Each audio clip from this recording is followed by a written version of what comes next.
Di ba, matagal mo na akong tinatanong kung saan ang province ko? Gusto mo ba magbakasyon sa Lola Isabel ko? Ako, sinasabi ko na nga ba? Hindi lang basta sakit ang meron ka, Brina. May kumukulam sa'yo. Sa oras na tikman mo ang dugo at laman ng taong yan, ganap ka na magiging isang masamang halimaw. Hindi na sasapat sa'yo yung karne ng mga hayop.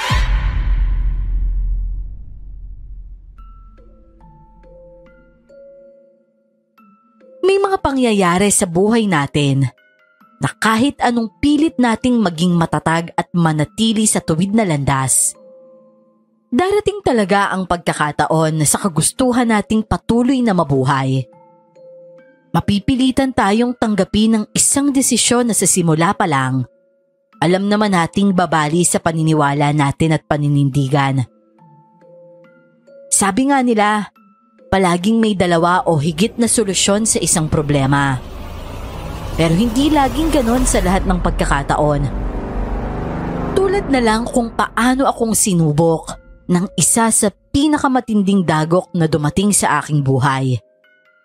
Kung paanong mula sa isang nagmamakaawa at naglulumuhod na asawa, bigla ay natauhan at bumalik ng mas malakas, mas matapang at mapaghigante. Ako po si Sabrina at ito ang aking kwento.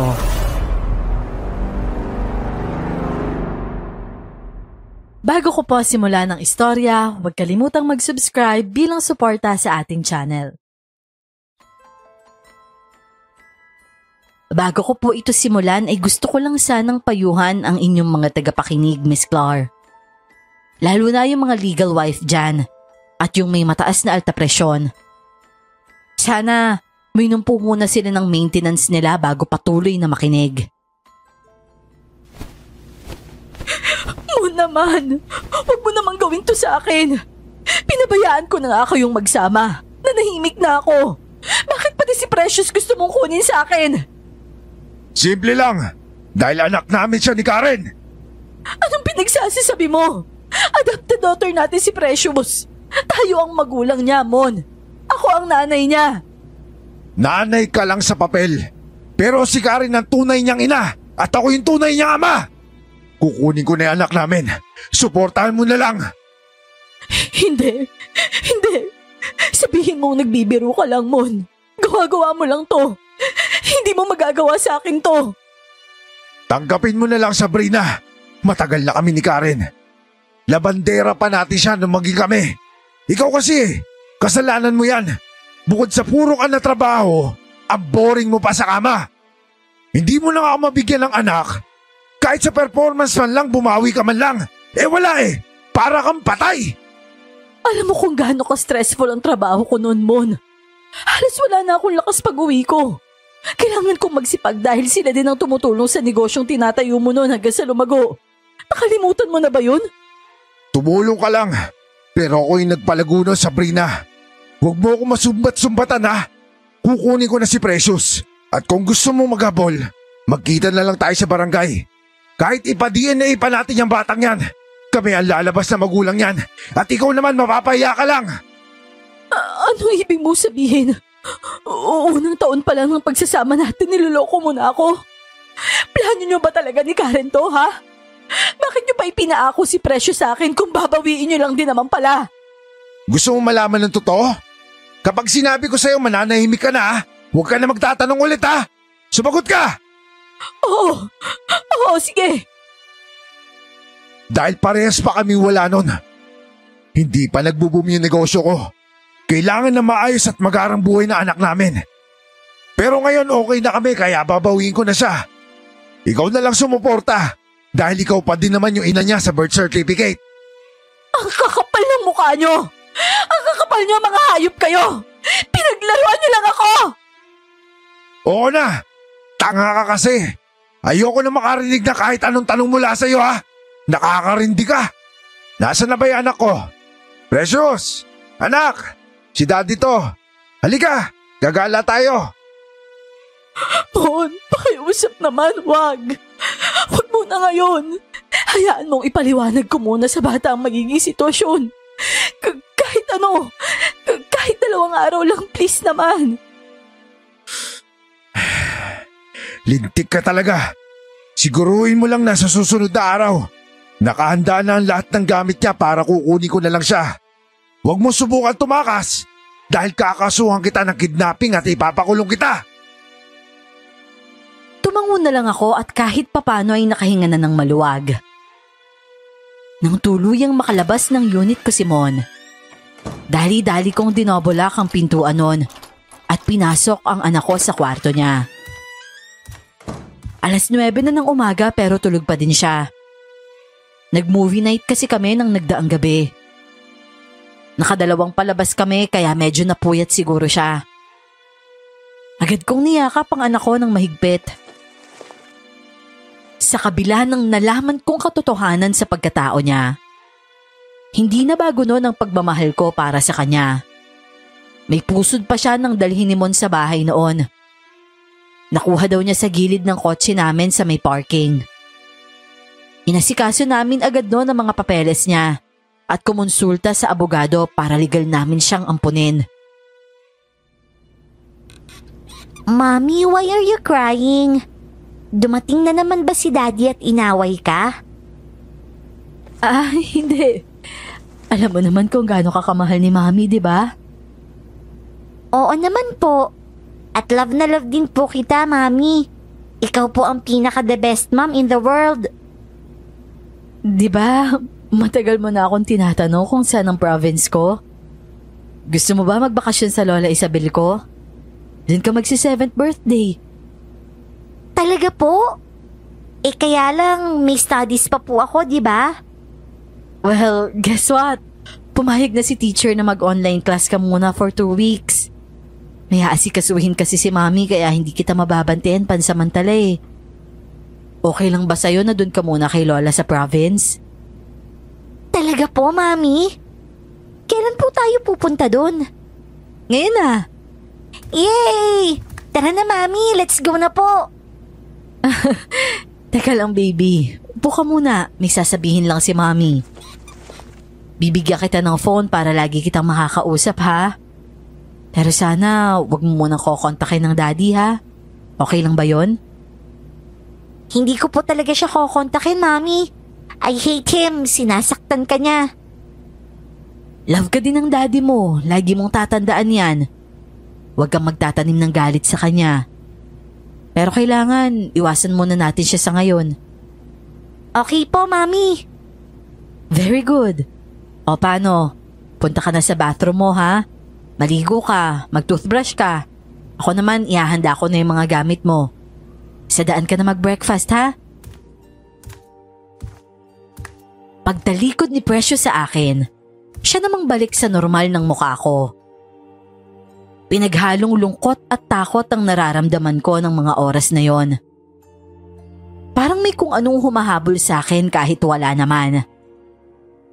Ninenervyos ako at kita ko yon sa panginginig ng mga kamay ko habang ipinapasok sa maleta ang mga damit at mahahalagang gamit ng anak ko. Ganun na lang ang pagpipigil ko sa sariling magpanik at mapaiyak. Sa halip ay huminga ako ng malalim at pinakalma ang sarili.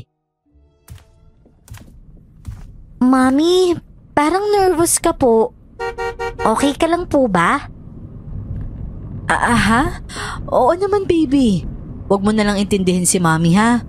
Nalulungkot lang ako na magkakahiwalay tayo ng ilang linggo. Okay lang po yun, Mami. Saglit lang naman po yung 2 weeks eh. Magkakasama naman tayo habang buhay, di ba? Talaga? Hindi mo iiwan si Mami? Siyempre, hindi po. Oo nga po pala. Bakit hindi po natin ginamit yung car? Malayo kasi ang province ni Mami, anak. Magko-commute lang tayo. Ganun po ba? Ibig sabihin, matagal po tayong magta-travel? Oo, ganun na nga. Pwede ka pang matulog kung gusto mo. Nasa 5 oras ang biyahe papunta sa probinsya ko sa norte. Bagamat medyo liblib, ang alam ko ay may signal na doon ang komunikasyon. Nakahanda naman ng lahat ng kakailanganin ni Precious para sa online class niya. At sa edad niya namang yon, marunong na siyang gumamit ng laptop dahil nakakabasa na din siya. Hindi ako papayag na basta na lang siyang kukunin ni Mon sa akin at ng kabit niya. Sila man ang tunay na magulang. Sa batas ay ako pa rin ang ina ni Precious. Ako ang nag-aruga at nagmahal sa kanya nung panahong parang kuting lang siyang pinamigay ng sarili niyang ina.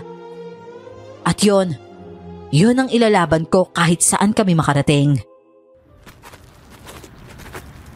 Sabrina? Naku, ikaw nga. Aba, nakaalala kang bumalik ka. Anak mo na ba to? Tomas? Anong ginagawa mo dito kay Lola? Oo, si Precious, anak ko. Hi Precious, ang ganda naman ng pangalan mo. Kasing cute mo. Ako nga pala yung Tito Tomas mo. Hi, Tito Tomas. Kapatid ka po ng mami ko? Hindi, magkababata kami. Mukha pala kami magkapatid. Opo, medyo hawig din po kasi kayo eh. Ah, talaga? Aba, parang matanda ka magsalita ah. Kasali pa ba ako dito? Parang na-out of place na ako ah. Mami, mukhang may magbabantay na sa akin pag alis mo bukod kay Lola. Mabait po si Tito Tomas, no?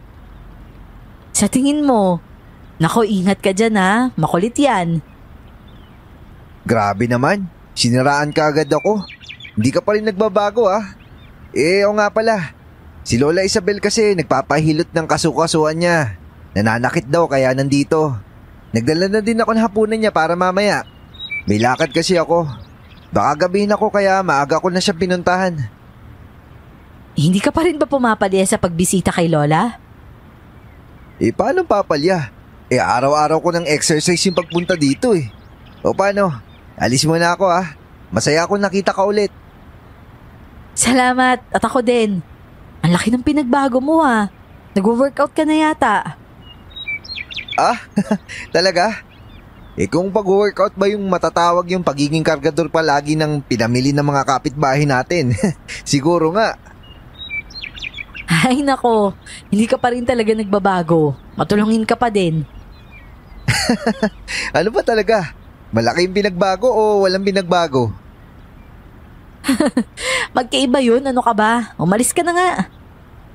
Tomas, sino gayang kausap mo? Parang naririnig ko ang boses ng apo ko si Sabrina. Ako'y tumatanda na talaga ano. Abay, kung sino-sino ng boses ang naririnig ko. Abay, teka. Sabrina? Lola, na-miss po kita. Hindi ba ako nananaginip lang? Nandito ka talaga, apo? Opo, Lola. Nandito po talaga ako. At kasama ko po yung anak ko, si Precious. Anak mo? Yung apo ko sa tuhod. Mano po, Lola Isabel. Masaya po akong makilala kayo. Abay, masaya din akong makilala ka, apo. Pagkaganda-gandang bata naman na rin, Sabrina. Kanino pa ba magmamana yan, Lola? Siyempre, sa Tito Tomas niya. Gwapo ka rin naman po, Tito. Hindi na po masama. Masaya ang naging kwentuhan namin at kamustahan ng hapon na yon. Hindi na rin agad umalis si Tomas at kinansel niya na din daw ang lakad niya. Talagang nasa bahay lang siya hanggang hapon. Doon na nga din siya naghapunan. Kinagabihan, maagang nakatulog si Precious sa tabi ni Lola Isabel. Marahil ay dahil sa pagod na din sa biyahe. Ano bang sinasabi mo dyan? Ayos lang ako, no? Brina naman, oh. Ako pa bang lolokohin mo? Pati si Lola, sigurado akong alam niya na may mabigat kang problema. Kaya ka bigla na lang napauwi. Bukod sa hindi naman bakasyon. Kitang-kita din sa mga mata mo yung pag-aalala tsaka yung takot sa anong bagay. Nasan na ba yung asawa mo? Si ano? Ano nga ba ulit pangalan nun? Mon. Oo. Nasaan siya? Basta. Di mo na kailangan sagutin yan. Siya ba yung dahilan? Hulaan ko. Ng babae, no? Nako, sabi ko na nga ba eh. May relasyon sila nung kaibigan mong hilaw sa Maynila noon, no? Ayaw mo kasi maniwala sa akin eh. Inosente ka kasi masyado. Kahit harap-harapan na magtitigan na malagkit yung dalawang yun wala lang sa'yo eh. Wow sinisisi mo din ako? Syempre, sino pa bang sisisihin ko? Hindi ka talaga nagbabago. Ang harsh mo pa rin sa akin. Salamat naman nakatulong ka. Durog na nga yung puso ng tao. Pinigaan mo pa ng kalamansi. Okay lang yan. Nakakagamot naman ng kalamansi yung katangahan eh. Maiwasan ka pa nun maging bato ng tuluyan. Naisegue mo pa yon? Alam mo matindi ka talaga. Syempre, ako ba? Kuya Tomas, buti nahanap kita. Timmy, gabi na. Ba't mo ko hinahanap? Si nanay po kasi sinasaniban na naman ng duwende. Nagwawala po. Tapos yung boses niya, boses ibis. Ganun ba? Painumin mo lang ng tubig yan tapos gagaling na kamo siya. Kuya naman ikaw yung hinahanap niya. Sigaw siya na sigaw. Timmy, kadarating lang ng kaibigan ko. 7 years siyang hindi umuwi dito. Pwede bang ikaw na muna yung bahala sa mama mo? Bukas ko na siya titignan. Bahala na po kuya. Pasensya na po kayo Bakit hindi mo puntahan, Tomas? Saka, bakit ikaw ang tinatawag para manggamot? Lagi naman ganyan kasi si Rosana Pero wala naman ako nakikitang kahit ano na sumasanib sa kanya. Gawa-gawa niya lang yun. Kaya po ba boses ibis si nanay? Oo, Timmy. Madali lang yung gawin. Kahit bata, kaya yung gayahin Oh, di ba? Kahit sino kaya magboses ng ganong kalit Kaya sabihin mo dyan sa mama mo, huwag ginagawang laro yung ganyang bagay. Baka mahipan siya naman sa mga hangin hindi na bumalik sa dati yung maganda niyang boses. Makakarating po kay nanay yung sinabi niyo, Kuya Tomas. Sige po, uwi na po ako. Oh, mag-ingat ka sa daan Gabi na kasi kung saan ka pa nagpupunta. O siya, sige na, mauna ka na. Talagang mapapagalita ko yan nanay mo bukas. Seryoso ka ba? Nanggagamot ka na ng mga ganon? Albularyo ka na din? Nakatakda na yata ako sumunod sa yapak ng tatay ko, Brina. Oo nga pala, mabalik tayo. Ano ba nangyari at napadbad ka dito? Diyos ko naman, kala ko pa naman tapos na tayo sa topic na yan. Sabihin mo na kasi sa akin. Ano, tama ako no? Pinagpalit ka sa kumag na yun. Sabi ko naman sa iyo hindi mo ko matino yung pagmumukha nun Kung ako na lang kasi yung pinili mo noon, di sana, okay tayo. Pero alam mo bang hanggang ngayon, ikaw pa din yung mahal ko? Umahis ka nga, Tomas. Hindi na tayo mga bata. Tsaka, may mabigat na dahilan si Mon kaya niya yung nagawa. Alam mo, sobrang bait mo talaga. Tsaka tanga din pala. Kahit ano pang dahilan niya, wala siyang sapat na rason para manloko ng asawa. Pwede namang makipaghiwalay muna, di ba? Bakit kailangan pa manloko? Malungkot ko siyang tinitigan. Malungkot din akong napangiti. Hindi masakit sa akin na sabihan niya ng tanga. Kasi yun naman talaga ang totoo. Saka dati pa naman ay gano'n na talaga kami mag-asaran. Nagpakabulag ako kay Mon kahit ilang beses akong pinagsabihan noon ni Tomas. Nasabi niya na din sa akin yung napapansin niya sa nooy katulong naming si Karen at sa asawa ko. Pero hindi ko siya pinakinggan. Lunod na lunod kasi ako sa mabubulaklak na salita ng dati kong asawa. Lola? Ano pong ginagawa niyo dyan sa bintana? Bakit kayo nakatungtong sa... Ay! Lola! Lola? Lola? Saan ba siya nagpunta? Bakit ang bilis niyang nawala? Lola? Lola, nasan ka po? Gabi na! Mami? Mami, sumisigaw ka po ba?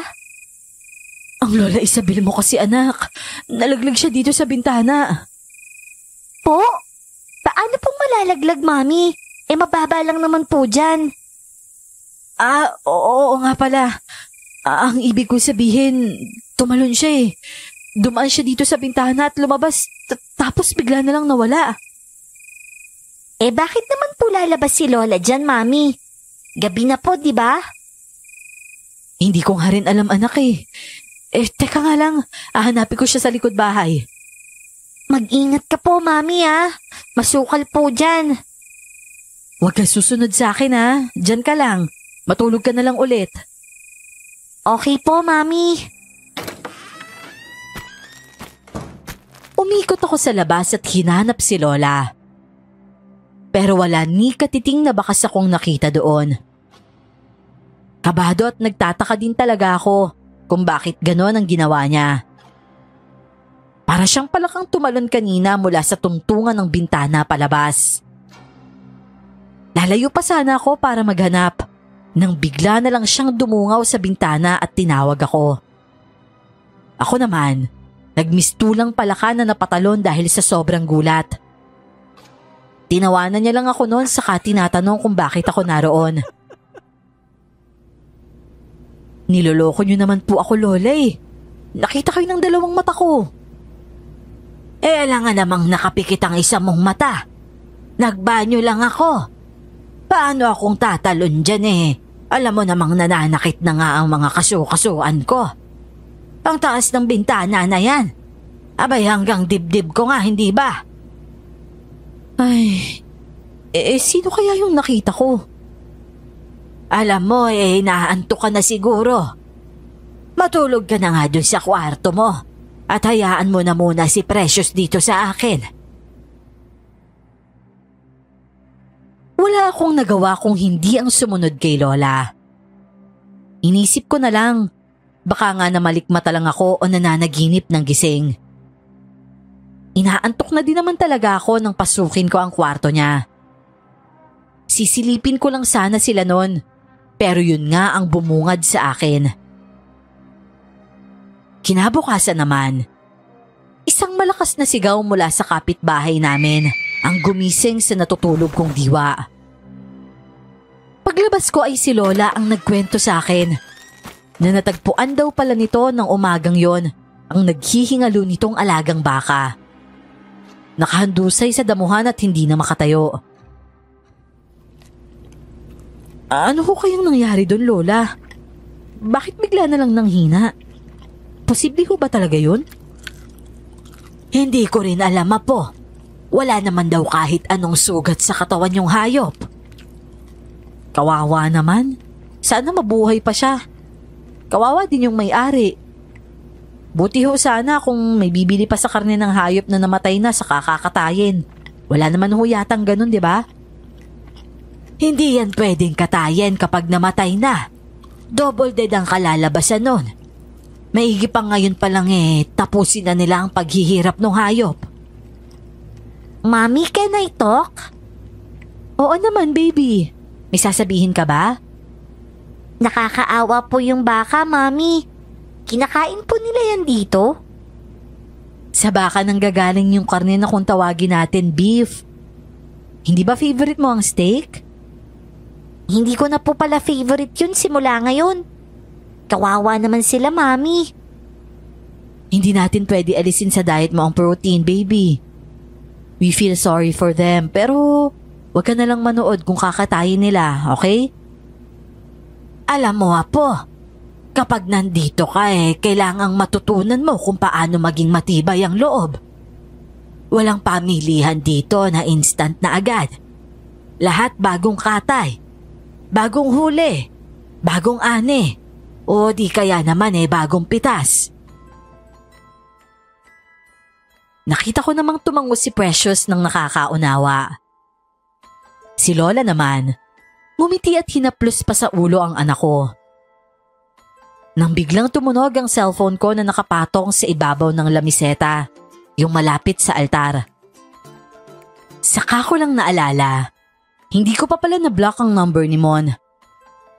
Dahil doon kaya mabilis akong tumayo. Sandali pa akong napatitig sa pangalan niya na nasa screen ng phone ko. Hindi ko pa rin pala yun napapalitan. Call sign pa din namin na nakapangalan doon. Nang mamatay na ang tawag, saka ko dali-daling inilagay sa flight mode ang cellphone. Bago yun ibinaba ng pataob. Ano man ang pinagdadaanan mo, naniniwala akong malalampasan mo yan at magiging mas matalino ka na. Maraming salamat po, Lola. Mula noon hanggang ngayon, hindi kayo nagbabago sa pagiging maunawain sa akin. Pangako po aayusin ko na yung buhay ko para sa anak ko. Totoo bang iiwan mo dito pansamantala ang bata? Nasabi na po pala sa inyo ni Precious. Kung okay lang naman po, pwede ho ba, Lola? Abay, oo naman. Huwag mong alalahanin ang apo ko. Ligtas siya dito at aalagaan ko siya ng maayos. Gawin mo lang ang dapat mong gawin at mag-iingat ka na rin, ha? Oo naman po, Lola. Maaga nga po pala akong babiyahe bukas. Nakapagpaalam na din po ako kay Precious. Kanina nung magising siya at tumabi sa akin sa higaan ko. Asya, sige. Ikaw ang bahala. Pero ikaw ba ihahatid ni Thomas sa terminal? May motorsiklo kasi yon. Hindi ko na po sinabi. Nakakahiya namang maabala ko pa siya. Ano ka ba naman? Wala yon. Magtatampo yon kapag hindi ka na naman nagpaalam sa kanya. Hayaan niyo po, babalik din naman po ako. Babawi na lang ako sa kanya. Gaya ng inaasahan ko, pagbalik ko sa bahay ay may mga pulis nang naghihintay sa akin. Napangisi ako at nailing. Habang nasa biyahe ako pa uwi ay kinausap ko na din ang attorney ko. Hindi naman siya kumontra sa ginawa ko. Ang totoo, natawa pa nga siya sa kapal ng mukha ng asawa ko. Sila na kasi ang may kasalanan. Sila pa ang may lakas ng loob na manakot. Isa pang dahilan kaya dinala ko sa probinsya si Precious. Dahil iniiwas ko lang ang bata sa posibleng stress na kakaharapin niya. Kapag nasaksihan ang kaguluhan na yon. Nag-aaral pa din kasi siya. Nasaan yung anak ko, Sabrina? Saan mo siya dinala? Hindi ka na nga sumasagot sa text at tawag ko. Nagpatay ka pa ng cellphone? Nasaan si Precious? O ano? Nasaan? Nasa lola mong bruha? Ano yon? Pinapaturuan mo yung anak natin mangulam? Mag-ingat ka nga sa mga sinasabi mo, Mon. Natauhan na ako sa pagmamanipulan yung dalawa sa akin. At hindi ako papayag na hanggang ngayon ikaw ang masusunod. At kayo pa talaga ang may lakas ng loob na magtawag ng pulis? Bakit?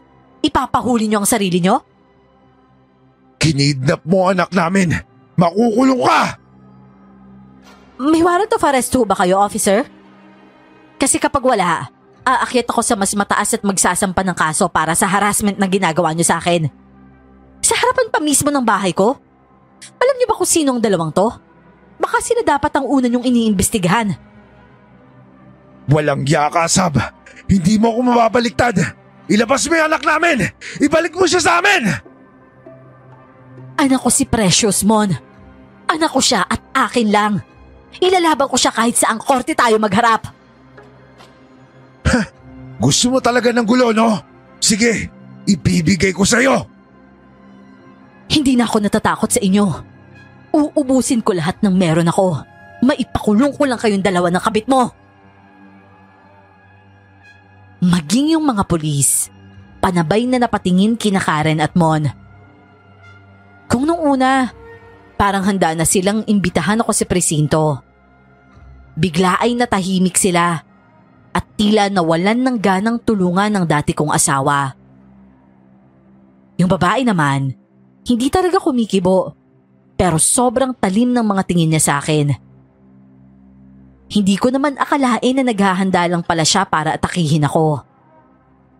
Bigla na lang kasi siyang naging wild at hinatak ang buhok ko. Maikli ang buhok niya at mahaba naman ang akin, kaya talo talaga ako. Inagdag pa na naunahan niya ako. Walang yakang babae ka? Sino ka, Bet, ha? Kabit kang ako dahil kasal na kayo, tanga.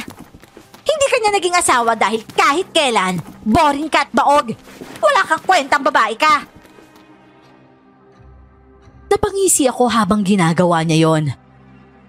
Hindi na ako lumaban at isinabay ko na lang ang katawan ko habang winawas-iwas niya ako para hindi ako masyadong masaktan. Nadagdagan pa kasi ang kaso na pwede kong isampa sa kanila kung sakali. Ang akala ko noon, ako na ang magtatagumpay. Ang hindi ko alam ay dun na pala magsisimula ang napakatinding kalbaryo na dadanasin ko. Ano ka ngayon? Bakit hindi mo ilabas yung tapang mo? Ngayon mo patunayan sa akin na kaya mong buhayin yung anak mo na tunay naming anak. Tignan mo nga itsura mo. 2 linggo pa lang pero ang laki na ng pinayat mo. Dito ka na yata nakatira sa ospital eh. O baka naman karma na yan sa'yo. Talaga bang kailangan mo akong insultuhin, Mon? Baka pag akong nang insulto sa'yo, hindi mo kayanin. Saka anong karma ang pinagsasasabi mo? Mas malala ang naghihintay sa inyo ng ahas mong kabit. Maghintay lang kayo. May lakas ka pa talaga ng loob na yabangan ako. Alam mo, ang dapat mong inaatupag ngayon, yung pag-uurong sa kasong sinampa mo sa amin. Kasi kapag namatay ka na, kami lang ni Karen ang pwedeng mag-aruga kay Precious at wala ka na magagawa doon.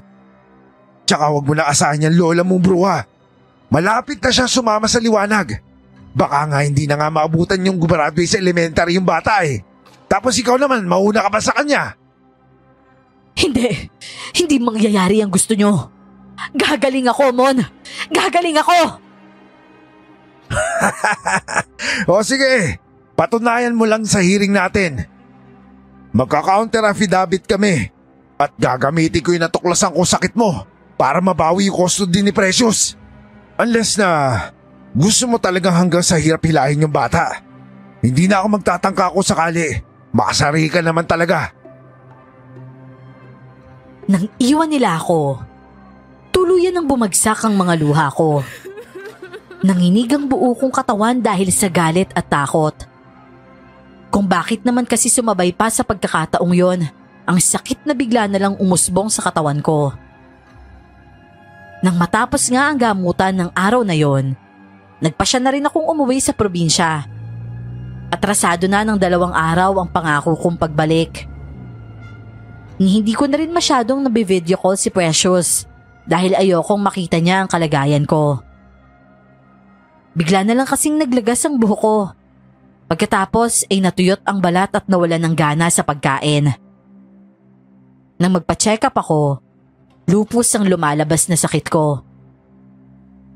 Dahil doon kaya nanghina ang katawan ko at parang nawalan na din ako ng pag-asa. Pilitin ko mang labanan, hindi ko talaga magawa. Sabrina po, ikaw na ba yan? Diyos ko po, anong nangyari sa'yo? Halika dito at pumasok ka. Wala si Precious. Isinama ni Tomas at Timmy sa palaisdaan para manghuli ng pang-ulam namin mamayang gabi. Lola, mamamatay na po yata ako. Hindi ko na maaalagaan si Precious. Malala na ho yung sakit ko. Halos 10% na lang daw ho ang chance na gumaling ako. Ano bang nangyari? Umalis ka ditong maayos ang kalagayan. Bakit ganyan ka na nang bumalik? Na-trigger daw po ng stress yung sakit ko. Kaya biglaan din ang side effects na naramdaman ko. Binigla po talaga ako, Lola. Naubos na lahat ng pag-asa na meron ako dahil sa sakit na to. Tama na, Apo. Nandito pa si Lola. May pag-asa pa, ha? O sige lang, iiyak mo lang yan. Kailangan ko na hong isuko si Precious sa mga tunay niyang magulang, Lola. Hindi siya pwedeng madamay sa paghihirap ko. Nauunawaan ko, Apo. Ano man ang maging desisyon mo, naniniwala ako na gagawin mo kung ano ang tama at nararapat. Ang totoo po niyan, nagpakalbo na ako ng tuluyan noon at nagsuot na lang ng wig. Hindi ko kasi kayang panoorin ang sarili kong unti-unting nauupos. Hindi na din ako humaharap sa salamin dahil nakikita ko lang kung paanong matuyot ang balat ko. May ilang bahagi na nga din ang nagsusugat at nagbabakbak. Mabuti na lang at hindi sa bandang mukha nangyayari yon. Maging ako, hindi makapaniwala na sa loob ng napakaikling panahon, magiging ganun kabilis ang pagbabago sa katawan ko. Hindi muna ako nagpakita kay Precious pag uwi niya. Pero narinig ko na tinatanong niya pa din ako sa lola niya. Nang makatulog siya, saka pa lang ako lumabas mula sa pinagtataguang kwarto ko dati. Saka ko niyakap ang anak ko at nakitulog sandali sa tabi niya. Madaling araw nang ayusin ko ang mga gamit niya. Nasabi ko na sa chat lahat ng dapat malaman ni Mon, lalo na sa pag-aaral ni Precious. Kinabukasan, dumating doon ang dati kong asawa at sinundo ang anak ko. Pigil na pigil ko ang sariling mapabunghalit ng iyak noon, habang palihim na pinapanood at naririnig ang pagsusumamo ng anak ko na wag siyang kunin dahil hinihintay niya akong bumalik. Hindi na magpapakita sa yung mami mo, anak. May sakit na siya. Tsaka maluba yun. Hindi kanya na makakayang alagaan. Pero nangako po ako kay Mami na hindi po ako aalis. Ako po mag-aalaga sa kanya. Kami ni Lola Isabel. Hindi po ba, Lola? Sa palagay ko, apo, ay tama ang ama mo. Marahil ay pumayag din ng mami mo na doon ka muna para makapag-focus ka sa pag-aaral mo. At siya naman makakapag-focus sa pagpapagaling niya. Pero nasan po siya, Lola? Bakit ayaw niya magpakita sa akin? Ayaw niya po ba akong yakapin kahit saglit lang? Naku, anak.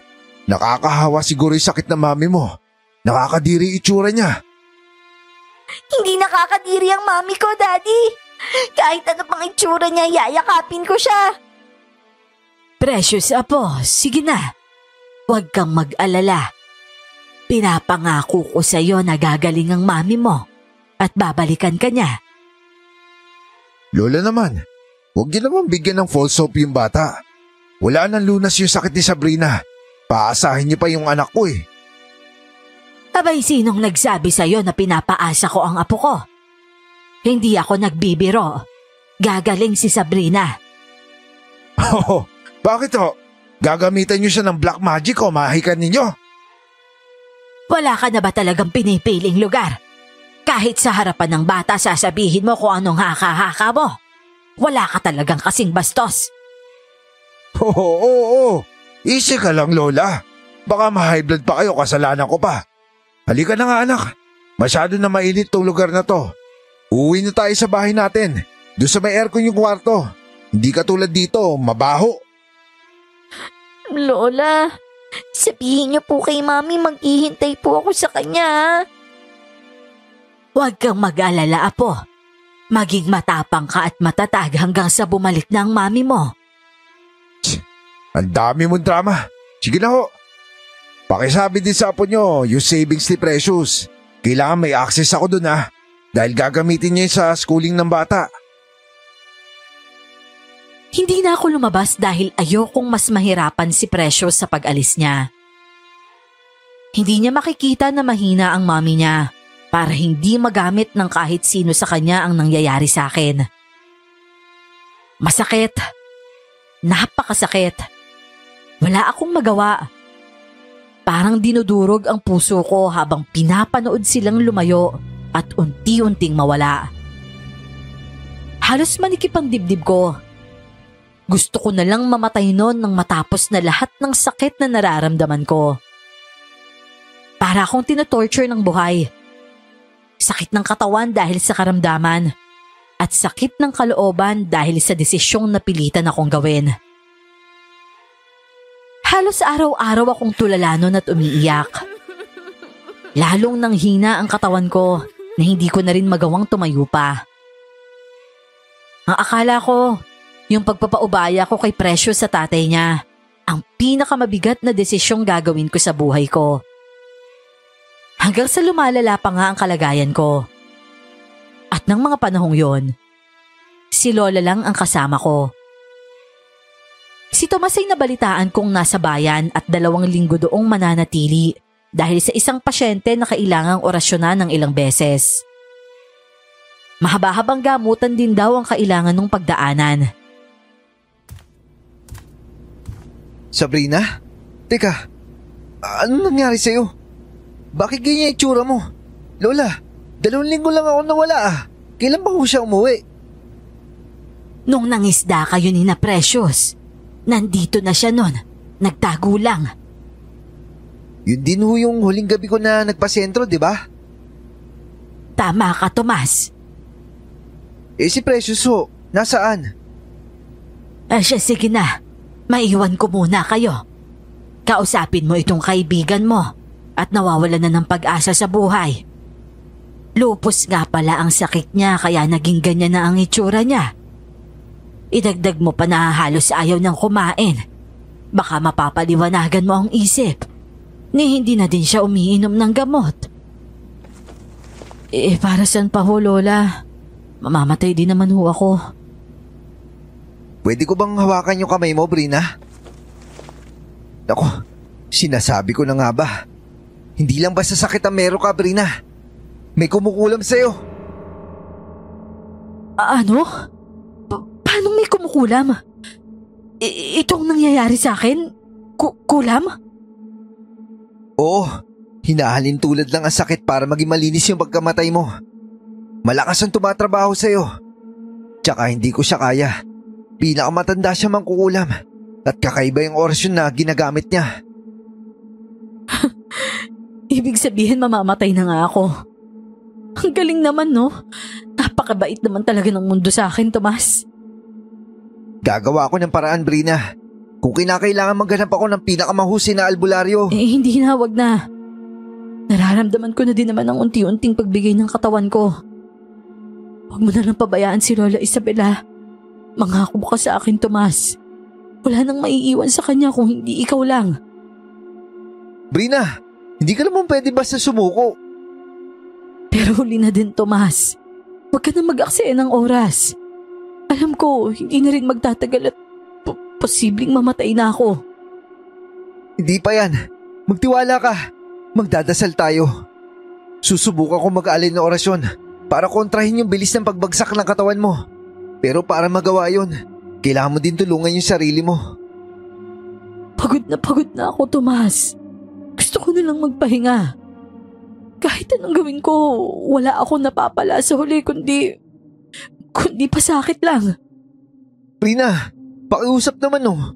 Lumabang ka pa. Subukan natin. Please, Tomas. Tama na. Ano ba naman tong salubong mo sa akin, Brina? Bakit naman binigla mo ako ng ganito? Gusto ko na lang sanang malaman kung kinukulam nga ba ako. Baka alam mo o nakita mo kung sinong may gawa nito sa akin. Isang matandang babae lang yung nakita ko. Hindi mo siguro siya kilala dahil yung mga tipo niya, hindi sila nakikiharap sa mga tao. Tsaka sa palagay ko, may nagbayad lang para gawin sa ito. May kakilala ka bang may matinding galit sa'yo tapos gusto ka mamatay? Si Mon ang unang pumasok sa isip ko. Siya lang naman ang taong gusto akong mawala na sa mundo para maging legal na sila ng kabit niya at tuluyang mabawi si Precious. Natawa ko dahil hindi ko inasahan yon. Ganun siya kadesperadong sirain ang buhay ko. Napuno ng galit ang puso ko. Pero ano pang magagawa ko? Isang demonyong tao ang pinakasalan ko at pinagkatiwalaan. Nang gabing yon, sobrang hirap man ay tinanggap ko ng hanggang doon na lang. Nawala na akong laban pa. Ilang araw pa ang lumipas. Kung ano-ano ang ginagawa ni Tomas para matulungan ako. Pero hindi nagbago ang sitwasyon ko.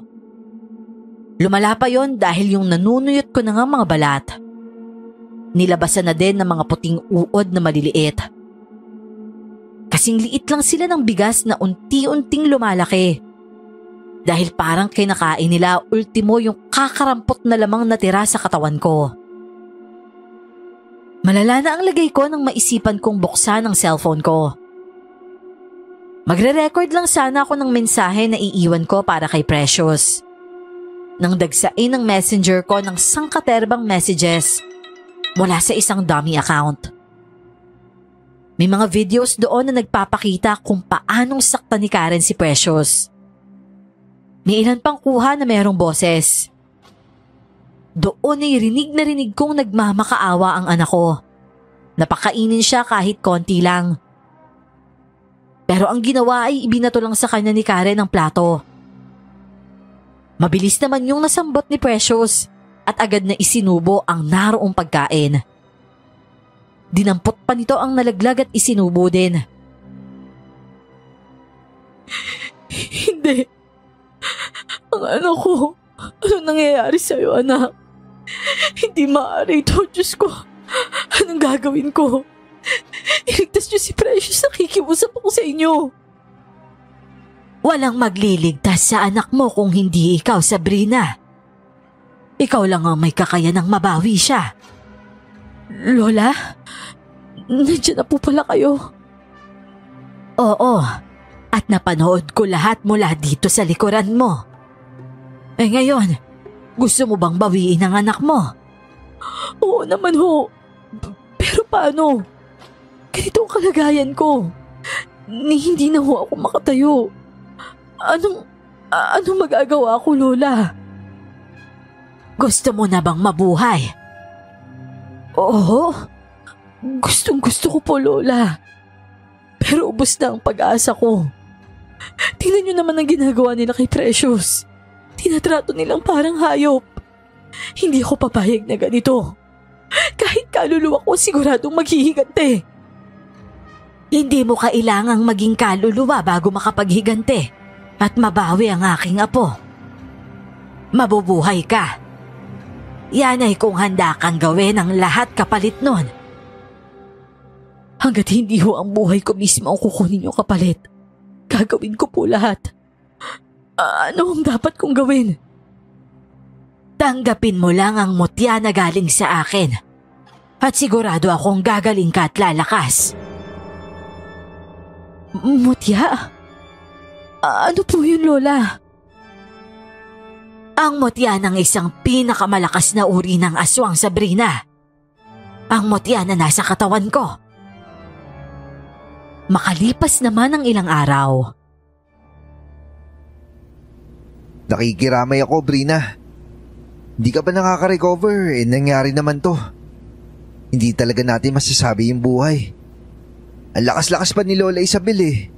Akala ko tatagal pa kahit hanggang 100 taon na yung buhay niya. Bihira lang naman kasi siya magkasakit eh.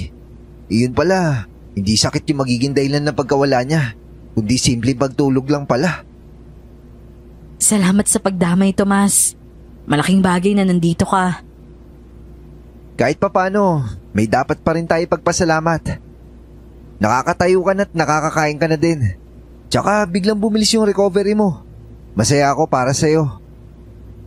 Tomas, may sasabihin sana ako sa'yo. Yung tungkol ba sa mutya ni Lola Isabel? Sigurado na ako na tinanggap mo yun. Basta't gusto ko lang sabihin sa'yo na isa yan sa mga best decision na ginawa mo. Bilib ako sa'yo, Brina. Alam mo? Oo, matagal na. Nahuli ko siyang isang beses na kumakain ng alaga namin baboy. Natakot ako noong una, pero na malaman ko si Lola Isabel pala yun, medyo nawala yung takot ko. Hindi niya rin naman ako sinaktan eh, tapos nagpaliwanag siya kinabukasan. Bakit hindi mo sinabi sa akin? Buong buhay ko, wala akong alam na may lahing aswang ang lola ko.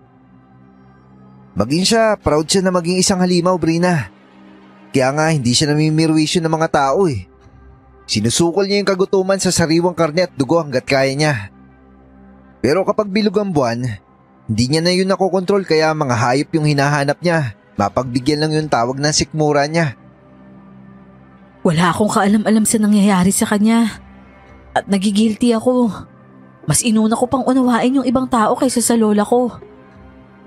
Magpalakas ka at bumawi sa katawan mo.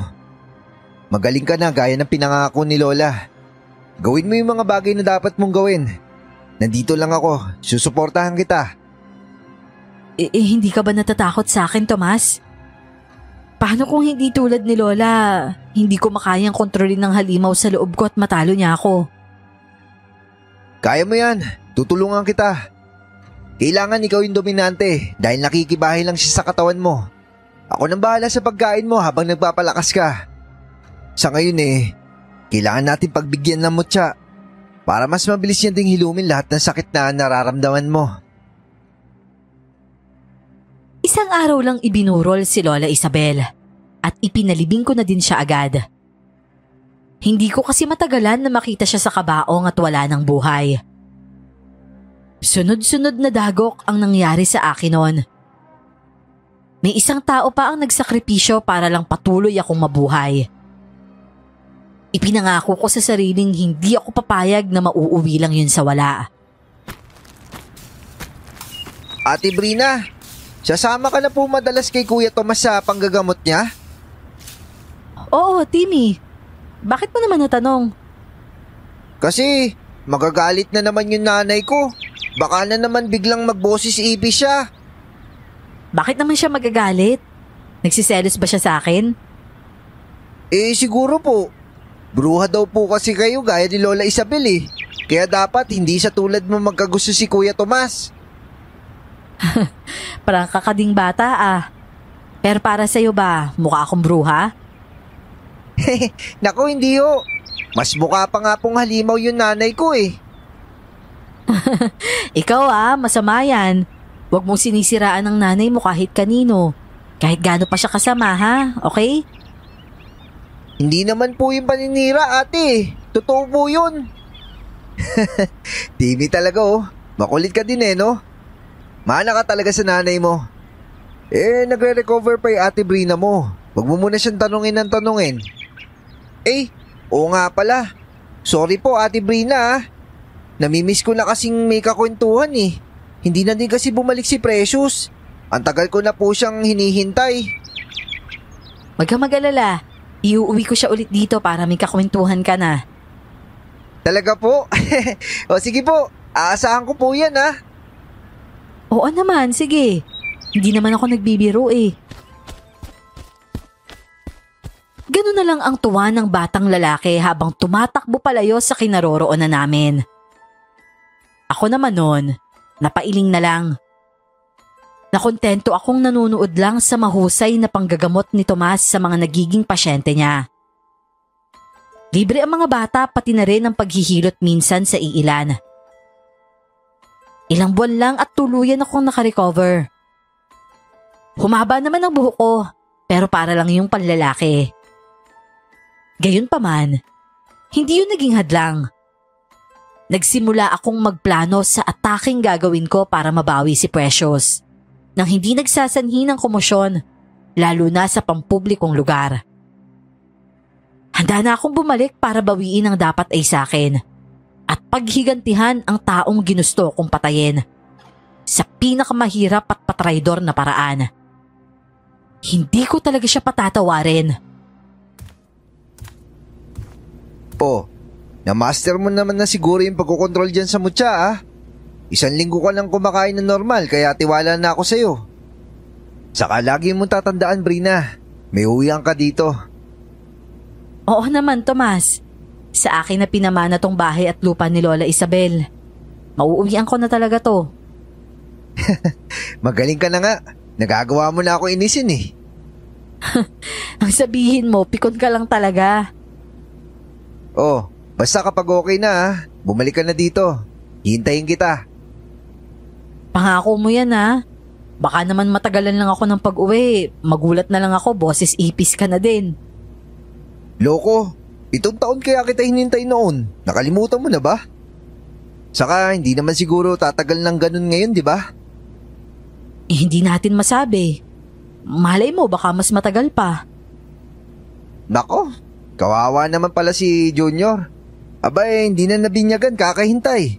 Baka hindi na rin mapakasalan at dediretso na sa basbas ng pampatay. Teka nga muna, magkahaliwanagan nga tayo. Hindi tao yan Junior na sinasabi mo, no? Tao yun ah. May ulo kaya, aray! Sabi ko na nga ba eh. Utak mo talaga, Tomas, ha? Ang pakiramdam ko noon ay para akong nasa telenovela. Yung parang babaeng inapi at tinangkang patayin. Pero nakaligtas kaya bumabalik para maghigante. Feel na feel ko ang pagiging protagonist at sa pagkakataong yon, hindi na lang yun basta pangako. Tutuparin ko na din. Pinakulayan ko ng pula yung wig na gagamitin ko sa pakikiharap sa mga immoral na tao.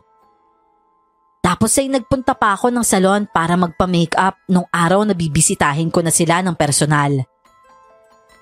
Maging yung echo na ginagawa ng takong na suot ko, ang lakas makapagpataas ng confidence.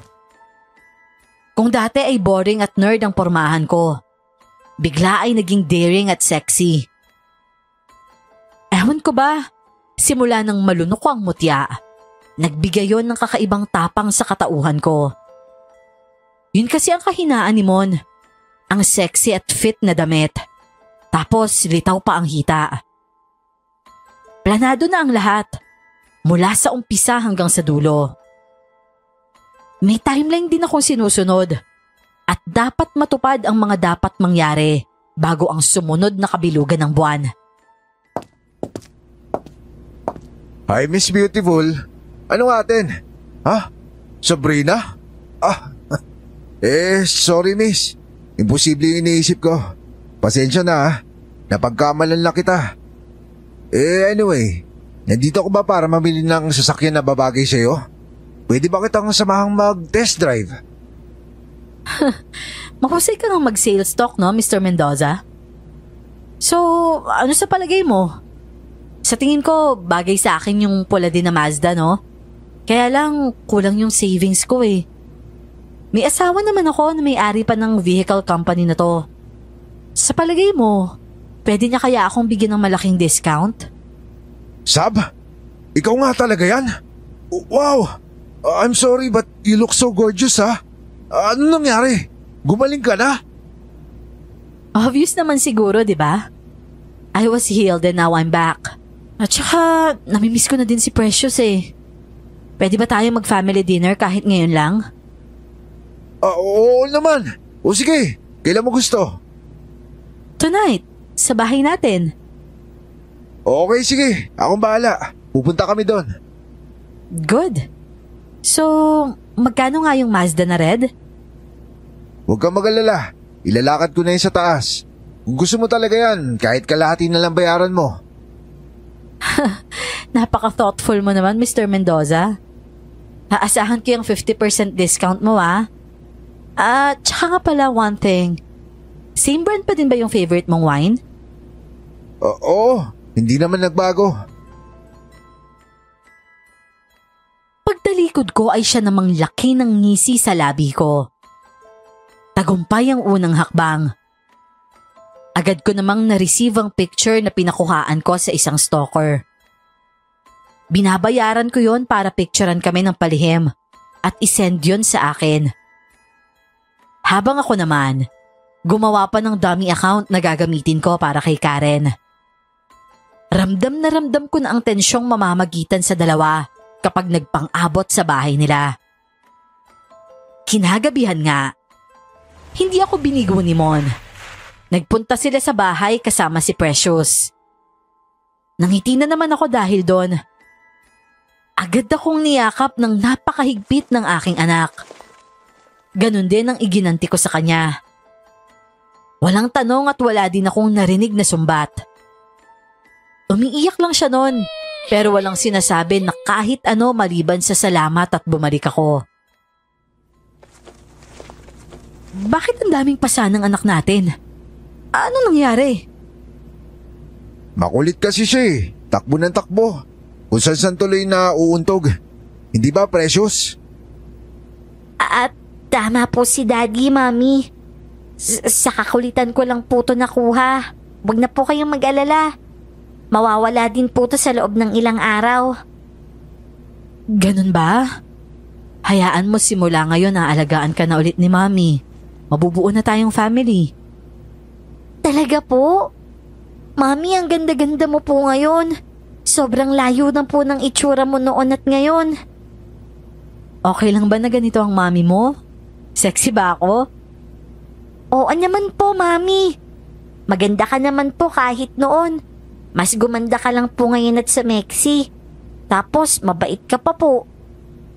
Sus, nambobola ka na eh. Halika na nga, kakain na tayo. Nagluto ko ng favorite mo. Kumain ka ng madami, ha? Parang maiiyak ako noon nang makita kong lumunok ng ilang beses si Precious. Kita kong gutom na gutom siya, pero takot siyang ipahalata yun sa akin. Lihim na nagtangis ang mga bagang ko. Sa ilalim ng lamesa ko na din muna inilagay ang mga kamay ko para malaya ko yung doong maikuyom. Kailangan kong mailabas ang galit sa ganong paraan. Yon ay para magawa ko ng tama ang plano ko sa gabing yon. Nakahiwalay ang pagkain na para kay Precious. Dahil alam kong gutom siya, pati favorite niyang prutas ay pinagbalat ko na din at inihain yon sa lamesa. Pino ang naging kilos ng anak ko doon. Malayo sa kung gaano ito ginagawang hayok ng tunay nitong ina sa pagkain. Oh, mahilig ka na din pala sa medium rare na luto na steak? Akala ko dati ayaw mo na madugo-dugo pa. Mas masarap pala kasi kung madugo-dugo. Mas malasa tsaka manamis-damis. Sabi ko naman sa'yo noon pa, di ba? Pero teka, sobrang hilaw naman yata niyan sa'yo. Ayun oh, parang hilaw pa yung karne sa gitna. Fresh na fresh pa oh. Okay lang yan, mas gusto ko yung ganyan eh. Yung mashed potato nga pala, masarap ba? Oo, masarap din. May kakaibang linamnam. Buti na lang nagustuhan mo. Pinaghirapan ko kasi ang paggawa niyan eh. Oo nga pala, gusto mo ba uwian din ang pagkain si Karen? Ha? Naku, wag na. Nakakaya naman sa'yo. Okay nang ako na lang. Huwag ka nang mahiya, Mon. Pinasobrahan ko talaga yon para yung isa kay Karen. Alam mo kasi, gusto ko nang magbagong buhay. Gusto ko tahimik lang at saka masaya. Okay lang ba yun sa inyo? Walang problema sa akin yung Sab. Kung kinakailangan mo ng tulong ko sa ibang bagay, tawagan mo lang ako. Ngumiti ako ng matamis kay Mon saka tinapos na ang pagkain. Inilagay ko na din sa baunan yung pagkain na para kay Karen. Peace offering na matatawag. At oo, magiging simula nga yon ng pagbabago sa buhay naming tatlo. Hindi pa umalis si Mon pagkatapos naming kumain.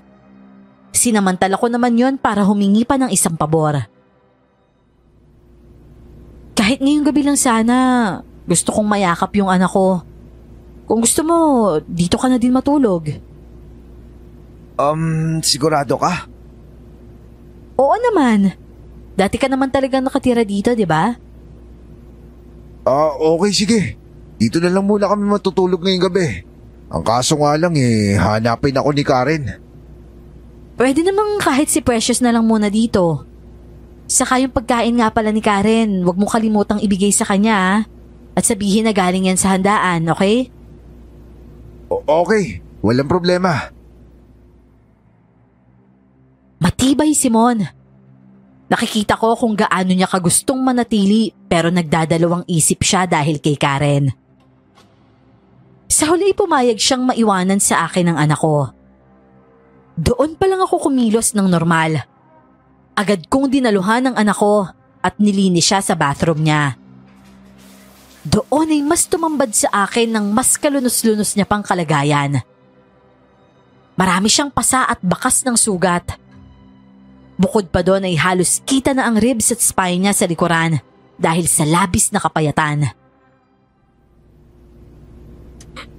Mami? Halika anak. Halika, yakapin kita. Umiyak akong gusto mo ha. Alam ko lahat anak. At hindi papayag si Mami na makakabalik ka pa ulit doon. Nandito na ako. Sorry kung natagalan ako bago bumalik. Hindi mo na po ba ako ulit iiwan, Mami? Hindi na anak. Dito na lang ako. Wala ka nang dapat ikatakot, ha? Pwede po ba dito na lang muna ako sa loob ng bahay? Ayoko po lumabas o kahit mag-school eh. Ay, okay, sige anak. Nauunawaan kita. Halika na. Magbihis ka na para makapagpahinga ka na din. May gagawin lang si Mami sa baba, ha? Pero mamaya tabi na din tayo dyan. Para akong kandilang unti-unting inuupos habang pinagmamasda ng anak ko. Matinding guilt ang lumalamon sa akin. Masakit isiping napabayaan ko siya ng ilang buwan. Mabuti na lang, hindi siya nawalan ng pag-asa at patuloy na nabuhay. Nang gabing yon, siniguro kong kinain ni Karen yung pagkain.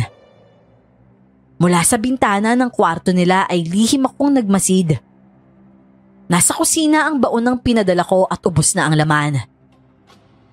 Maya-maya pa, lumabas ng kwarto ang dalawa at nagsisigawan. Halos magsakitan na din sila ng pisikal na ikinalapad naman ang ngiti ko. Sigurado akong kinabukasan lang ay epekto na ang ginawa ko at doon ako hindi makapaghintay. Ligtas na si Precious. Hindi na siya maaalala pa ng dalawang yon pagkatapos ng gabing yon. Yon ang sigurado ako. Pero hindi doon matatapos ang karmang ibabalik ko sa kanila. Lahat ng sakit na pinaranas nila sa akin, sa aming mag-ina, ay tripling babalik sa kanila. Tomas? Timmy? Magandang araw. Naka-istorbo ba kami? Pasensya na ah. Ayaw kasi magpapigil nitong si Timmy. Gusto na daw makita si Precious eh. Naglabas ng alkansya tapos babiyahe sana mag-isa. Totoo ba yun, Timmy? Pwede kang mapahamak nun. Pasensya na po kayo, Ate Brina. Lagi ko kasing napapanaginipan si Precious na humihingi ng tulong eh. Kawawa po yung itsura niya. Para siyang binubugbog. Nandyan po ba siya? Ha? Oo, nandito siya. Tara, pasok kayo. Gising na siya pero ayaw pang bumangon eh. Halika, puntahan mo siya sa kwarto niya. Maraming salamat po, Ate Brina. Makakahinga na din po ako ng maluwag. Parehas na parehas talaga kayong magsalita ni Precious. Kaya siguro magkaibigan kayo eh. Mabait po si Precious kahit galing siya sa lungsod. Maganda at mayaman. Hindi pa nang-aaway. Hindi tulad nung ilang bata doon sa probinsya. Magkaroon lang ng TV sa bahay nila eh, ang yayabang na. Hayaan mo na lang sila. Basta wag mong papatulan. Ayun siya, sige na. Ikaw nang bahalang magpasaya sa kanya ha. Huwag yun na lang isasara tong pintuan. Masayang tumango si Timmy. Totoong nagkaroon ng kakaibang kinang ang mga mata niya. Hindi tulad nung kinang na nakita ko pagdating nila. Halos maiyak-iyak na kasi ito habang nagkukwento ng tungkol sa panaginip niya. Brina, salamat at naunawaan mo yung kapritsyo ng bata ah. Akala ko magagalit ka tapos papauwiin mo kami bigla sa probinsya eh. Loko-loko ka talaga. Bakit ka naman gagawin yun? Saka hindi lang normal na panaginip yung nangyayari kay Timmy. Siguro nga nakakaabot sa kanya yung mga hinaing ng anak ko eh. Ang totoo, nakakaselos yun. Kasi ako, hindi ko nararamdaman na nagdudusa pala siya sa kamay ng mga hayop na yun. Sila nga, na minsan lang nagkasama at nakapaglaro, may ganong band na nabuo sa kanilang dalawa. Parang tayo noon no? Ramdam natin palagi yung isa't isa. Para tayong kambal eh. Iba nga yata talaga kapag tunay na kaibigan tapos kaidaran mo pa. Mas nasasabi mo yung tunay mong damdamin kaysa sa mga magulang mo. Dapat pa nga akong magpasalamat kay Timmy. Salamat Tomas dahil sinamaan mo siya dito. Teka muna Sino ba to't parang wawasakin naman ng pintuan ng bahay? Oh, Mon? Ang aga mo Sino nandyan Sabi ng guard sa baba, may 2 lalaki daw na naghanap sa inyo. Sino sila, Sab? Anong problema mo? Sinong may sabi sa'yo na basta ka nalang pumunta dito at umaktong nagsiselos na asawa? Asawa mo pa din ako, Sab. Ang aga mo namang mag-joke. Matagal mo na akong pinabayaan, Mon. Mag-asawa na lang tayo sa papel dahil may kabit ka na, di ba? Papasukin mo ko Sinong lalaki ang nandyan at 2 pa? Bakit kailangan mo itong gawin, Sab? Hindi ko alam kung ano sinasabi. Mon! Ano ba? Ikaw? Ito yung prom team mong kaibigan? Anong ginagawa nito dito Huwag mo sabing pinasalan ka ng kumag na to mula probinsya at uuwi din ka agad. Hindi ko obligasyong magpaliwanag sa'yo, Mon. Wala ka na dapat pakialam sa kung anong gagawin ko sa buhay ko. Anong walang pakialam? Pinapakailaman ko ba kayo ni Karen? Kung hindi mo magagawang kumalma at sisigaw ka lang ng sisigaw dito, umuwi ka na lang bago pa ako magpatawag ng guard at sapilitan kang dalhin sa ground floor.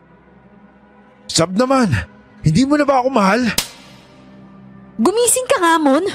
Tulog ka pa yata Gusto mo ipasundo kita kay Karen? Wag, uuwi na ako. Pero please naman please tayong pamilya na lang. Narealize ko kagabi na mahal ko pala yung pamilya ko. Hindi pa naman huli ang lahat, di ba? Ayusin mo muna ang buhay mo, Mon. At baka sakali. Lulugo-lugo at laglag ang balikat ni Mon nang lumabas sa bahay. Tiningnan niya pa ng matalim si Tomas at hindi yun nakaligtas sa akin. Kahit papano ay kinabahan ako. Baka kasi madamay si Tomas sa mga pinaplano ko. Kaya pagbalik ko sa sala, masinsinan ko siyang kinausap. Hindi ako duwag, Brina. Hindi mo ko dapat alalahanin. Isa pa, ayoko lang pabayaan ka dito. Nag-a-adjust pa yung katawan mo sa mutya. Natatakot ako na makagawa ka ng bagay na hindi mo makontrol. Alam ko naman yan, Tomas. Ayoko lang din na mapahama kayo ni Timmy. Gulutan ng pamilya ko at ayoko may ibang madamay. Walang madadamay. At kung meron man, parehas namin desisyon ni Timmy na tulungan kayo ni Princess. Magtiwala ka lang matatapos din to. Hindi na ako kumibo. Pero aaminin ko, masaya ako na naroon si Tomas para samahan ako at gabayan. Ang totoo niyan, kabado din talaga ako na baka biglang mangibabaw ang halimaw sa loob ko. At hindi sinasadyang masaktan ko si Precious. Kapag nagkataon, talagang magpapasagasa na lang ako sa tren. O di kaya ay lulunurin ang sarili sa pinakamalalim na bahagi ng karagatan. Gaya ng gabing yon, 3 araw na nandun sina Tomas at hindi na din nagbalik pa si Mon. Binibisita ko pa din sila ng palihim at nakikita ko naman ang improvement nila. Nakakatuwang panoorin na halos tulala si Mon palagi, habang aligaga naman si Karen at parang hindi mapakali. Naglalaway ang babae at may kung anong hinahanap. Oh, bakit? Ano nangyayari sa'yo? Nagsisimula na naman ba siya? Oo, Tomas. Ang sakit ng sikmura ko. Kailangan ko yatang makakain. May dala akong mga buhin na manok, diba? Nasa karton sila. Teka lang, kukunin ko lang isa. Oo, sige. Doon mo na lang dalhin sa akin sa banyo. Hindi ko na talaga kaya. Sobrang init na. Pero kahit ilagay ko pa sa pinakamalamig na temperatura ang tubig na ibinabagsak ng shower, hindi nun naibsan ang gutom na nararamdaman ko. Hindi ko rin namalayan na hubad ko na pala lahat ng saplot ko sa katawan. Doon pa lang ako nakaramdam ng konting ginhawa. Saka ko muling inalala lahat ng bili ni Lola para makaaya kong pasunurin ang halimaw sa loob ko. Marahas akong huminga ng malalim at pumikit. Pilit na kinakalma ang sarili. Kinakausap ko ang sariling utak na ako ang dapat masunod. Na kung gusto niya ng sariwang karne at dugo, Dapat niya akong pakinggan. Nasa ganun akong senaryo nang bigla na lang pumasok si Tomas bitbit ang manok. Nanlaki muna ang mga mata niya nang makita ang kabuuan ko. Nabitawan niya pa nga ang hawak na manok. Mabuti na lang at nakatali ang dalawang paa nun. Nang bigla na lang kusang umangil ang bibig ko. Saka pa lang siya parang natauhan at biglang tumalikod. Sabrina, sorry. Hindi. Maghintay ka. Kung gusto mo ng sariwang karne, matuto kang maghintay. Huwag mo akong pangunahan, manahimik ka. Manahimik ka, sabi! Lalabas na ako, Brina. Huwag, please. Natatakot ako, Tomas. Natatakot ka ba sa akin? Hindi. Pero kasi wala kang kahit anong saplot. Bakit? Hindi ka pa ba nakakakita ng... Hindi ka kakain hanggat hindi ka nananahimik. Mamamatay na lang tayo parehas, linti ka! Oo, sige, hindi na ako lalabas. Pero hindi kita pwedeng tignan, ha? Baka kasi baka iba yung makain mo. Ang ibig ko sabihin kaya mo yan. Ikaw yung may-ari ng katawan mo. Kaya mo siyang pasunurin. Sabrina. Alam ko na kumakain ako ng buhay na manok. Hindi yun katanggap-tanggap sa isip ko. Ang totoo ay mababaliw ka talaga kung hindi matibay ang isip mo. Habang kabaliktaran naman ang sinasabi ng isip ko ang kilos ng katawan ko. Gustong-gusto ng sikmura ko ang ginagawa ko. Para sa akin nung gabing yun ang pinakamasarap na pagkain sa lahat. Parang bulang bigla na lang naglaho ang kirot na nararamdaman ko sa sikmura ko noon. Nawalan din ako ng pakialam sa paligid ko. Hanggang sa matagpuan ko na lang ang sarili ko na nakahiga sa sofa. Nakaroba at nakaunan sa hita ni Tomas habang marahan niyang hinahaplos ang mga buhok ko. Unti-unti mo din matatalo yung mutya. Malakas yung isip mo. Kahit ariin niya yung katawan mo, ang mahalaga na nanatili sa yung katinuan mo. At yun yung pinakamahalaga sa lahat, Brina. Salamat talaga, Tomas. Kayo ni Lola ang pag-asa ko. Maraming salamat sa hindi pagbitaw sa akin kahit nasa pinakamahirap at pinakanakakatakot na akong stage ng buhay ko. Mahal ka namin. Hindi ka namin magagawang pabayaan kahit maging ano ka pa. Magpahinga ka na. Huwag ka mag-alala. Babantayan kita. Yun na yata ang isa sa pinakakalmadong gabi na nakatulog ako simula nang lunukin ko ang mutya ni Lola. Hiling ko noon na sana ay gano'n na lang palagi. Pero hindi talaga basta-basta binibigay sa akin ng mundo ang katahimikan. Hindi ko inaasahan na mauuwi sa obsesyon ang nangyayari kay Mon. Halos lumuwa na ang nanlalaki niyang mga mata nang dumating sa bahay. Lubog ang pisngi at sobrang namayat. Tuyot na tuyot din ang labi niya na para bang matagal na siyang hindi umiinom o kumakain. Nakakatakot ang kabuuan niya. Malayong malayo sa matikas at palaging bagong ligo na Mon na nakilala ko at napangasawa. Mabuti na lang at wala na noon sa bahay ang mga bata. Pinahatid ko na sila sa probinsya, lalo nang pumayag na din si Precious. Malaking bagay na naroon si Timmy. Unti-unti ay nakita kong ngumingiti na ulit ng totoo ang anak ko. At kahit papano, hindi ako nag-alala na makikita ng mga bata si Mon sa ganong kalagayan. Masaya ka na ba, Sab? Nagawa mo na yung gusto mong gawin kasama yung lalaki mo? Nasaan siya? Paano ka nakaakyat dito? Ipinaba na kita sa gwardya sa baba. Hindi mo ako pwedeng pagbawalan na pumunta dito dahil asawa mo ko. At dahil asawa kita, may karapatan pa din ako sa katawan mo! Ayaw ka nga sa akin, Mon! Bitawan mo ako kung ayaw mo magsisi sa uli! Anong ginawa mo sa akin Bakit hindi ka mawala sa isip ko? Gabi-gabi kitang pinagpapantasahan pero wala akong magawa. Nasusuka na ako sa itsura ni Karen. Ikaw yung hinahanap-hanap ko, Sabrina! Kaya pagbigyan mo na ako! Wala kang mahihita sa akin, Mon. Hindi mo nga talaga ako minahal. Dahil kahit sa loob ng mahika, puro kamunduhan pa din ang iniisip mo. Magiging akin ka ngayon, Sab. Hindi ako papayag na hindi ka matitikman. Tingnan mo nga sarili mo, Mon. Daig mo pa ang asong ulol. Bagay talaga kayong magsama ng kabit mo. Gusto mo ng lagpas langit na kaligayahan, ha? Sige, halika. Sumunod ka sa akin. Sa banyo ko siya dinala noon. At doon ay itinali ko ang kamay niya at paa. Ginupit ko ang lahat ng saplot sa katawan niya. Saka siya hinayaang mababad sa malamig na shower. Sigaw siya ng sigaw sa galit.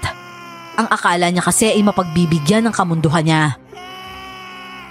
Ang hirap nga namang tanggapin na malalansi ko siya ng ganun lang kabilis. Pero kahit anong sigaw pa ang gawin niya, dahil soundproof ang kwarto ko, lalo na ang banyo, hindi ko yun alintana. Iniwanan ko lang siya doon habang bukas ang shower. Kinabukasan nun, kabilugan ng buwan. Napangisi ako at medyo na-excite pa. Malapit ko na kasing makamta ng hustisya. Hapon ang sumugod naman si Karen sa bahay ko. Galit na galit at halos manlisik ang mga mata. Sinubukan niya akong atakihin pero mas malakas ako sa kanya. Napakalapot ng laway na lumalabas sa bibig niya noon. Sinasamahan pa yon ng dugo dahil kung saan-saan ko siya hinahagis tuwing susugod siya. Linti kang babae ka? Kung ano na nang ginagawa sa'yo ng matandang yun pero nabuhay ka pa din? Anong sikreto mo, ha? Tsaka bakit ang lakas-lakas mo? Tau-tauhan na lang kita ngayon, Karen. Ako na ang susundin mo mula ngayon. Kung dati katulong na kita, ngayon magmimistula ka namang aso. Hindi mangyayari yan. Magiging legal akong asawa ni Mon kapag patay ka na. Mawawala ang lahat sa iyo kahit ang buhay mo. Nakikita mo kung ano to? Buhay at matabang inahin. Gusto mo ng dugo at karne, hindi ba?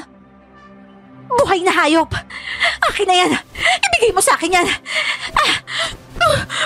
Pagkain! Sariwang dugo! Maupo ka't tumahimik ka dyan kung gusto mo. Sit, Karen! Sit and behave. Bumakas sa mukha niya ang matinding pagkainis. Pero hinahaplos niya noon ang leeg na nooy namumula na. Kahit mukhang tutol ay napilitan siyang sundin ako. Nang tuluyan siyang manahimik, saka ko akmang ibabato ang manok sa kanya. Para siyang gutom na asong akmang sasalo pero wala namang nakuha. Hayop ka talaga, pinaglalaroan mo ko. Ikaw ang papatayin ko at pagkatapos ay wala akong ititira sa'yo kahit mo to. Shhh! Di ba sinabi ko sa'yo behave ka lang? Dugo! Sariwa! Sariwa at mainit-init pang dugo! Ibigay mo sa akin yan! Ibigay mo sa akin yan! Akin na yan! Nang maboard akong panoorin siya sa ginagawang pagdila sa dugo na nasa sahig namin, makailang ulit ko namang sinampal ng malakas sa mukha niya yung manok. Gutom na gutom niya yung hinahabol. Nang pulang-pula ng mukha niya at makontento na ako, ibinato ko na yun sa kanya ng tuluyan. Galit na galit ako. Hindi ko na malayang tumutulo na pala ang luha ko habang inaalala ko kung paano ibato ng hayop na babaeng yon ang pagkain kay Precious. Ngayon ay mas hayok na siyang tingnan na nagmamakaawa para lang sa kapirasong karne at dugo. Mon, ano ginawa mo sa kanya? Bakit mo siya hinayaang nakababad sa tubig? Kung gusto mo, samahan mo siya. Pumasok ka doon. Bilisan mo. Kukunin ko siya at aalis kami. Yun ay kung makakalabas ka pa dyan. Aray! Ang sakit! Ang init!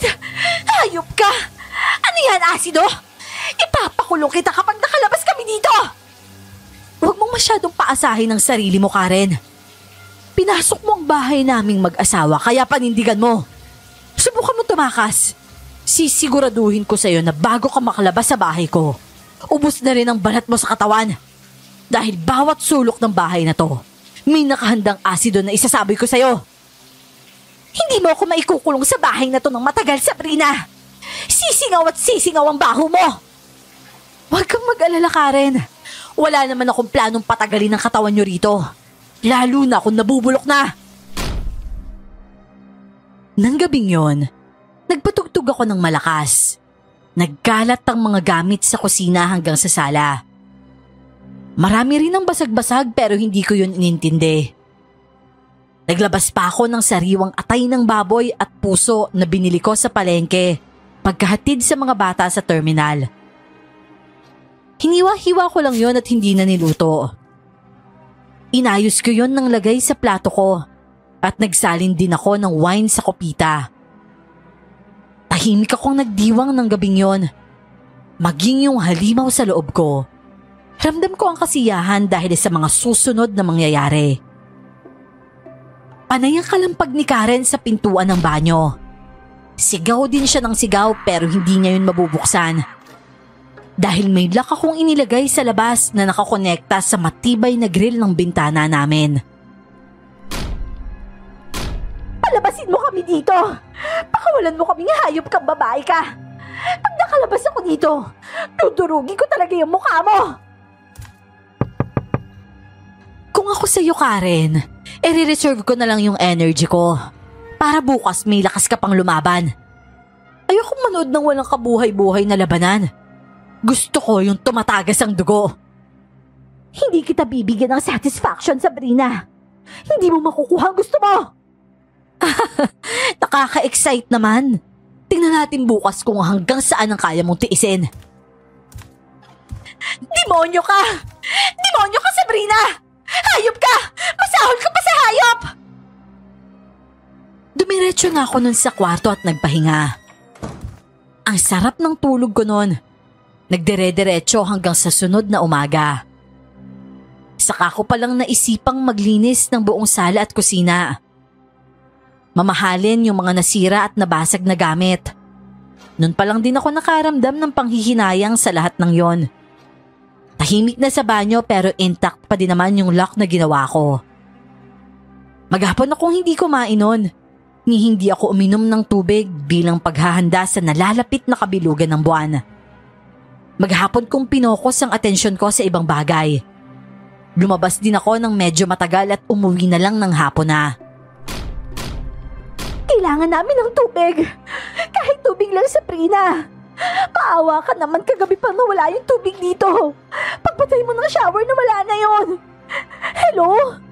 Hello, may tao ba dyan? Nako, pasensya ka na ha. Napatay ko pala yung metro ng tubig papunta dyan sa banyo. Buksan mo naman, Sabrina. Kailangan namin kahit tubig. Sobrang init dito. Hindi rin natatapos yung pagpapawis namin kaya uhong na uhong na kami. Kawawa naman pala kayong dalawa. Kaso, paano ba yan? Hindi ako marunong magpihit eh.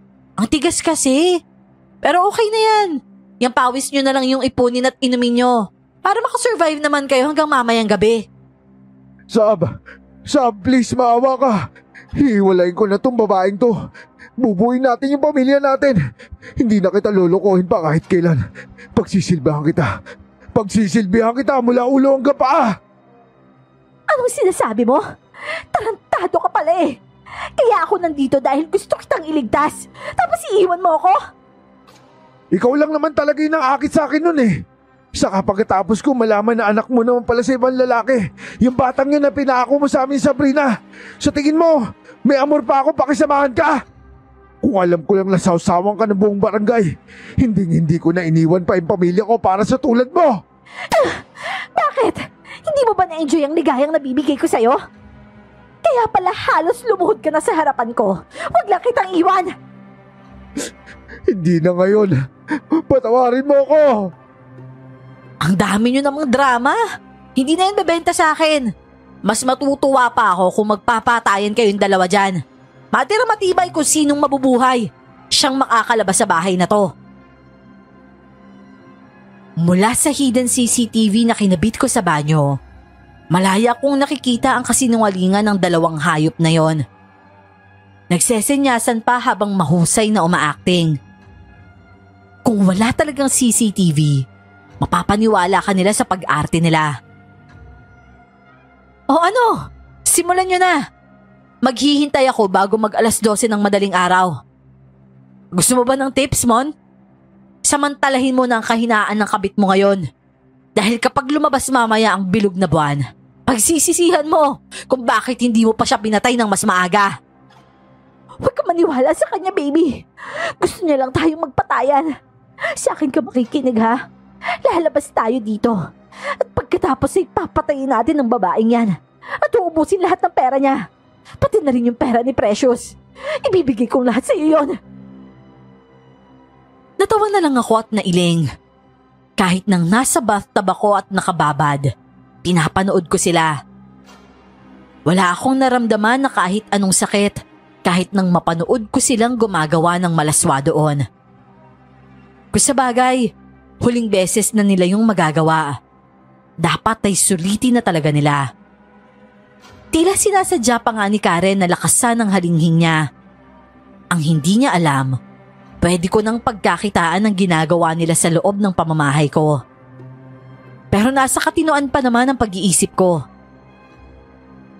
11:00 ng gabi, nang marinig ko ang impit na daing ni Karen. Maging ako ay nararamdaman ng matinding kirot sa sikmura. Butil-butil na din ang pawis ko noon. Pero hindi tulad ng mga naunang engkwentro. Nagawa ko ng kontrolin yon ng mga sandaling yon. Sabrina! Kailangan ko ng pagkain! Sabrina, buhay na manok! Kailangan ko! Pahingi ako! Teka, bakit ganyan yung boses mo? Saka bakit ka naghahanap ng buhay na manok? Sabi ko naman sa'yo, patayin mo na siya kanina pa. Hindi ka kasi nakikinig sa akin kaya lagi kang napapahamak eh. Saka bakit mo pa kailangan ng buhay na manok, Karen?